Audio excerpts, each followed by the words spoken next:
I refused to give my inheritance to my gambling addict brother-in-law, so my family tried to contest my grandfather's will. Years later, they want to reconcile, but I drop a bombshell that changes everything. I, 28F, have always had a complicated relationship with my family, especially my older sister, Megan, 34F. Growing up in a small town in Ohio, our childhood was marked by stark contrasts. Megan was the golden child. She excelled in school, was captain of the cheerleading squad, and seemed to effortlessly win our parents' approval. I, on the other hand, struggled academically and socially, often feeling like I was living in Megan's shadow. Our parents, particularly our mom, didn't help the situation. Mom was a high school teacher, and she took great pride in Megan's academic achievements. She'd often compare us, saying things like, "Why can't you be more like your sister?" Or, "Megan never struggled with math like this." Dad, a quiet accountant, rarely intervened in these comparisons, which only made me feel more isolated. I vividly remember one incident when I was 12 and Megan was 18. I had worked hard on a science project about local ecology, spending weeks collecting samples and creating a detailed presentation. The night before it was due, Megan casually mentioned that she had won the state science fair with a similar project years ago. Mom immediately insisted on helping me improve my project to match Megan's standard. They stayed up all night, essentially redoing my entire project. I was devastated, feeling like my hard work meant nothing. Despite these challenges, I worked hard to forge my own path. I discovered a passion for design and started doing small freelance jobs in high school. My parents dismissed it as a hobby, but I saw potential for a real career. After graduation, while Megan went off to a prestigious university on a full scholarship, I decided to skip college and focus on building my design business. This decision caused a huge rift in our family. Mom was furious, saying I was throwing my life away. Dad, while not as vocal, made it clear he was disappointed. Only my grandfather, Pop, supported my decision. He had been a small business owner himself and saw the entrepreneurial spirit in me that my parents missed. The next few years were tough. I worked long hours, took every job I could get, and slowly built a client base. My parents' disapproval hung over me like a cloud. They'd make snide comments about how I could still enroll in community college, or how Megan was thriving in her corporate job after graduation. Pop was my rock during this time, always encouraging me and even giving me a small loan to upgrade my equipment when I desperately needed it. Slowly but surely, my business began to take off. By my mid-20s, I had a thriving graphic design company with several employees. I was making more money than I ever thought possible. But even then, it felt like my success paled in comparison to Megan's in my family's eyes. Megan had followed the perfect path: college, corporate job, marriage to her high school sweetheart Jake at 25, and 2 kids by 30. Every family gathering was dominated by talk of Megan's latest promotion or her kids' achievements. My business successes were treated as lucky breaks rather than the result of hard work. My relationship with my parents and Megan has been strained but cordial as adults. We see each other a few times a year for holidays and family events, but aren't particularly close. I've tried to maintain a relationship with my niece and nephew, but it's been challenging with the underlying family tension. A few months ago, Pop passed away. He was 85 and had been battling cancer for years, but it still hit me hard.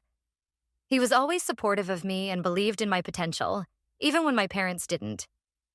Losing him felt like losing my biggest cheerleader.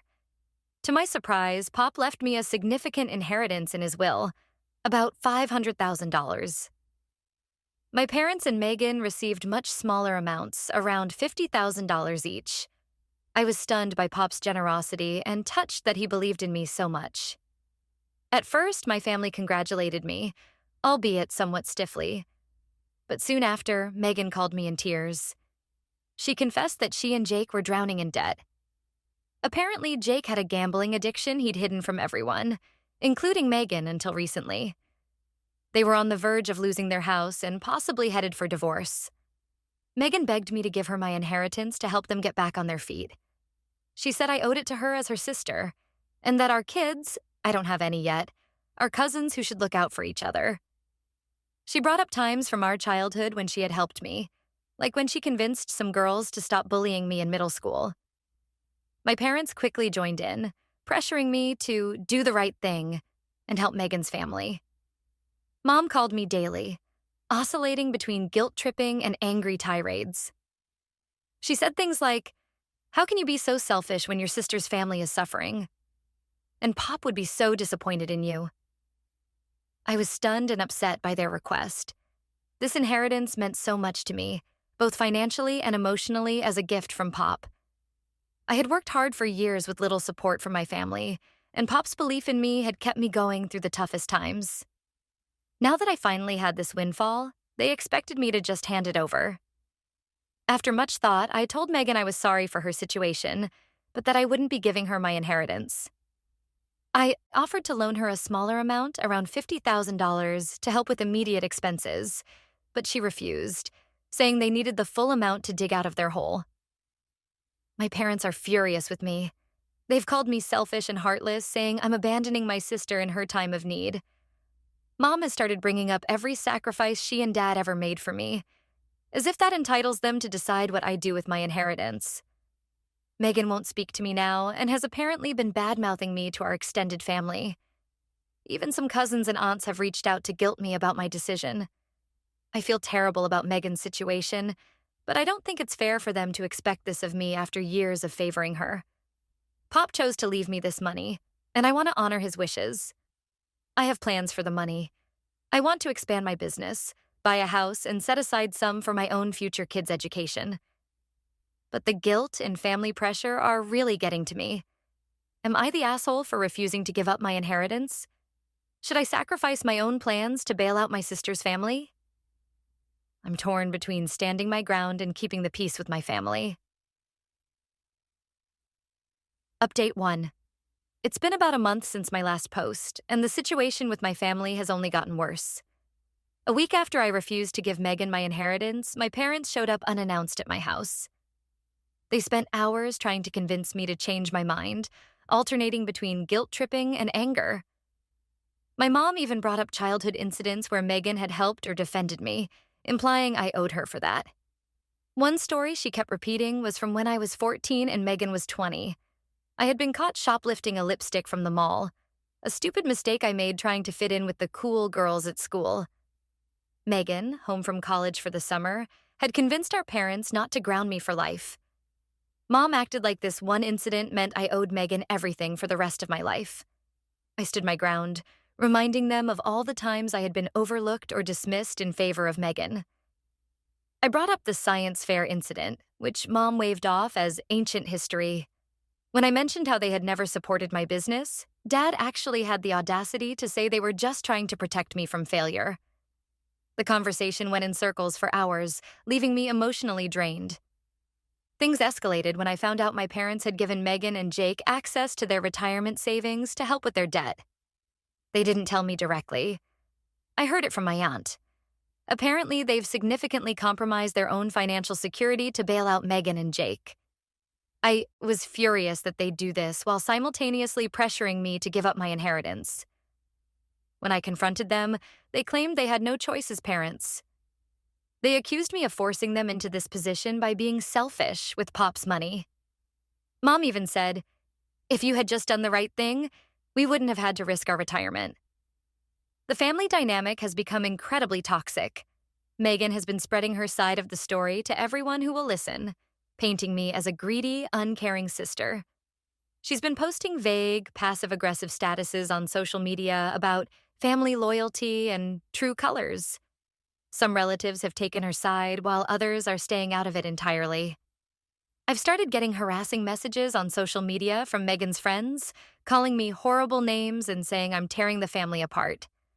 Some have even threatened to expose me, though I'm not sure what they think they have on me. I've had to block several people and increase my privacy settings. The situation has started affecting my business. A longtime client, who it turns out is friends with my mom, abruptly canceled a big project. She didn't say it was because of the family drama, but the timing seems suspicious. I'm worried about how much damage this could do to my reputation in our relatively small community. My boyfriend, Alex, 30M, has been incredibly supportive through all of this. He's encouraged me to stand firm in my decision and has been a buffer against some of the family drama. He's even offered to talk to my parents himself, though I'm hesitant to drag him into this mess. However, the stress is definitely taking a toll on our relationship. We had planned to get engaged soon, but now we're hesitant to move forward while this situation is ongoing. The idea of planning a wedding without my family there, or worse, with them there but causing drama, is heartbreaking. I'm struggling with feelings of guilt and anger. Part of me wants to cave just to make the pressure stop.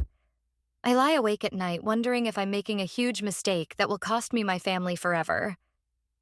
But a larger part feels resentful that my family thinks they're entitled to my inheritance, especially given our history. I've started seeing a therapist to help process everything. She's helping me set boundaries and deal with the emotional fallout. But it's hard not to feel like I'm losing my entire family over this. I'm considering taking a step back from all family contact for a while to protect my mental health. But I'm worried that will only make things worse in the long run. Megan's kids' birthdays are coming up, and I don't know if I should send gifts or if that would be seen as trying to buy their affection. I feel stuck between standing up for myself and potentially losing my family forever. Every day brings a new wave of guilt, anger, and doubt. I find myself wondering what Pop would think of all this. Would he be proud of me for standing my ground, or disappointed that his gift has caused such a rift in the family? Update 2. It's been 2 months since my last update, and the situation has taken some unexpected turns. About 3 weeks ago, I received a call from Jake, my brother-in-law. He was clearly distressed and asked if we could meet in person to talk. Against my better judgment, I agreed. When we met at a local coffee shop, Jake broke down and confessed that things were even worse than Megan had let on. Not only was he dealing with a gambling addiction, but he'd also embezzled money from his company to cover his debts. He was facing potential criminal charges and was desperate for help. Jake shared more details about how they'd gotten into this mess. It had started small, a few bets here and there, nothing major. But over time, it spiraled out of control. He'd maxed out their credit cards, taken out personal loans, and even borrowed money from loan sharks. When that wasn't enough, he started skimming from his company's accounts, thinking he could replace it before anyone noticed. He admitted that Megan had known about the gambling for a while, but had been in denial about how bad it was. She'd been covering for him, making excuses to family and friends about why they couldn't afford things. The embezzlement, though, was news to her too. Jake begged me to reconsider giving them the inheritance money. He said it was their only hope of avoiding bankruptcy and him going to jail. He swore he'd get help for his addiction and make things right if I just gave them this chance. I was shocked by the extent of their troubles, but still hesitant to give up my inheritance. I couldn't help but think of all the times my family had dismissed my struggles while putting Megan on a pedestal. And now they expected me to clean up this mess? After much internal debate, I decided to offer a compromise. I told Jake I would be willing to loan them $100,000 from my inheritance with a formal agreement for repayment. I also insisted that both he and Megan attend counseling and addiction treatment as a condition of the loan.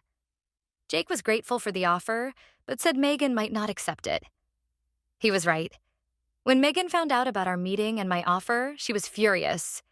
She accused Jake of going behind her back and me of trying to control them with stipulations. She said if I really cared, I'd give them the full amount with no strings attached. The situation exploded into a huge family argument. My parents sided with Megan, saying my offer was insulting and that families shouldn't have formal loan agreements. They continued to insist I should give them the full amount, no strings attached. Mom even accused me of enjoying watching Megan suffer, bringing up petty fights from our teenage years as proof of my resentment. In the midst of this chaos, I received surprising support from an unexpected source, my aunt, my mom's sister.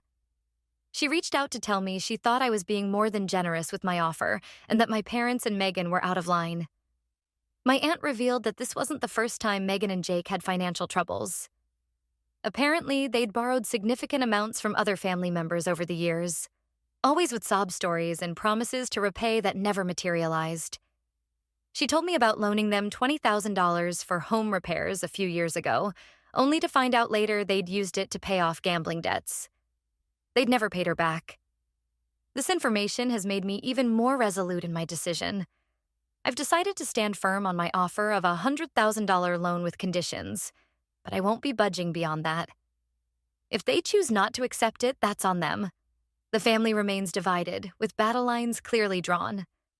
Some relatives have taken Megan's side, flooding my inbox with messages about Christian forgiveness and family duty. Others have reached out privately to support me, sharing their own stories of Megan and Jake taking advantage of their generosity. My boyfriend Alex has been my rock through all of this. We've decided to move forward with our engagement despite the family drama, realizing that we can't put our lives on hold for this situation. He proposed last weekend during a hike to our favorite spot. It was a beautiful private moment, a stark contrast to the family chaos. I'm still struggling with the emotional toll of it all, but I'm trying to focus on the future and the family I'm building with Alex. I'm learning that sometimes setting boundaries and standing up for yourself means being willing to let go of toxic relationships, even if they're family. As for Pop's inheritance, I'm moving forward with my original plans. I've put a down payment on a small commercial property to expand my business. Every time I walk into that space, I think of Pop and how proud he would be. It gives me strength to stand firm in my decision, even as the family pressure continues. Update 3. It's been about 6 weeks since my last update, and things have finally come to a head with my family. 2 weeks ago, I received a formal letter from a lawyer representing Megan and Jake. They were threatening to contest my grandfather's will, claiming he wasn't of sound mind when he made me the primary beneficiary. The letter suggested that Pop had been unduly influenced by me in his final months, implying I had manipulated him into changing his will. I was shocked and hurt that they would stoop so low. Pop had been sharp as a tack until the very end. We had been close, sure, but I would never have tried to influence his decisions about his will. The accusation felt like a slap in the face, not just to me, but to Pop's memory. I immediately contacted a lawyer of my own. She assured me their case was weak, as Pop had been evaluated by a doctor shortly before updating his will. Still, the threat of a legal battle was stressful and upsetting. The idea of having to defend my relationship with Pop in court made me feel sick. My parents called me, urging me to settle with Megan and Jake to avoid a messy court fight. They tried to convince me that giving up the money would be easier than dealing with legal fees and family strife. Mom said, "Just think of how this will look to everyone. Do you want to be known as the girl who sued her own sister?" I refused, telling them I was prepared to defend Pop's wishes in court if necessary. The situation came to a breaking point at a family dinner last weekend. My aunt had organized it in an attempt to mediate between us. She invited my parents, Megan and Jake, and me and Alex. I was hesitant to go, but Alex encouraged me, saying it might be good to clear the air. From the moment we arrived, the tension was palpable. Megan wouldn't even look at me, while Jake seemed to be trying to disappear into his chair. My parents were overly cheerful, clearly trying to pretend everything was normal. We managed to get through appetizers with stilted small talk, but things quickly deteriorated when my aunt brought up the reason for the dinner. Megan accused me of being heartless and selfish, saying I was willing to let her family end up on the street. Jake chimed in, detailing how close they were to losing everything. My parents joined in, bringing up every perceived slight and disappointment from my childhood.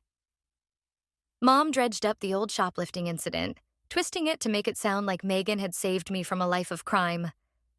Dad talked about how they'd always worried about me being able to support myself, implying that my business success was just luck that could run out at any time. I finally snapped, unleashing years of pent-up resentment over their favoritism and lack of support. I told them how hurt I'd been by their constant comparisons, how they'd never believed in me or my dreams. I pointed out how they'd always come running to bail Megan out of every little problem while leaving me to fend for myself. In the heat of the argument, my mom let slip something that changed everything. She mentioned that Pop had told her years ago that he planned to leave me a significant inheritance. Apparently, he'd been concerned about how my parents favored Megan and wanted to ensure I would be taken care of. This revelation stunned everyone into silence. It was clear that my parents had known about the inheritance all along and had been hoping to pressure me into giving it to Megan anyway. Their betrayal cut deep. In that moment, I made a final decision. I announced that I was cutting ties with all of them. I told them I would see them in court if they pursued the legal threat, but otherwise, I wanted no further contact. I left the dinner in tears, with Alex by my side. The past week has been a whirlwind of emotions: grief, anger, relief. I've blocked my parents and Megan on all platforms and asked my aunt to be my point of contact for any necessary family information. Alex and I have decided to move forward with our wedding plans, but we'll be having a small destination ceremony rather than a big family affair. We're thinking about a beach wedding, just us and a few close friends. It's not what I always imagined my wedding would be like, but I'm finding that I'm okay with that. I'm focusing on building a future with Alex and the family we'll create together. We've started talking about kids, something I was always hesitant about given my family history. But Alex helps me believe that we can break the cycle and create a loving, supportive family of our own. As for the inheritance, I'm moving forward with my plans. The commercial property I bought is being renovated, and I'm excited about expanding my business. I've also set up a scholarship fund in Pop's name at the local community college for students pursuing entrepreneurship. It feels like a way to honor his memory and his belief in me. There are still tough days. Sometimes I find myself reaching for the phone to call my mom or share news with Megan, only to remember that's not an option anymore. The loss feels fresh all over again in those moments. But overall, I feel like I'm on the right path. I'm learning to create my own definition of family, one based on love, respect, and mutual support, rather than obligation and guilt. It's not always easy, but I believe it's worth it. And in quiet moments, I like to think that Pop would be proud of me for standing up for myself and honoring his wishes.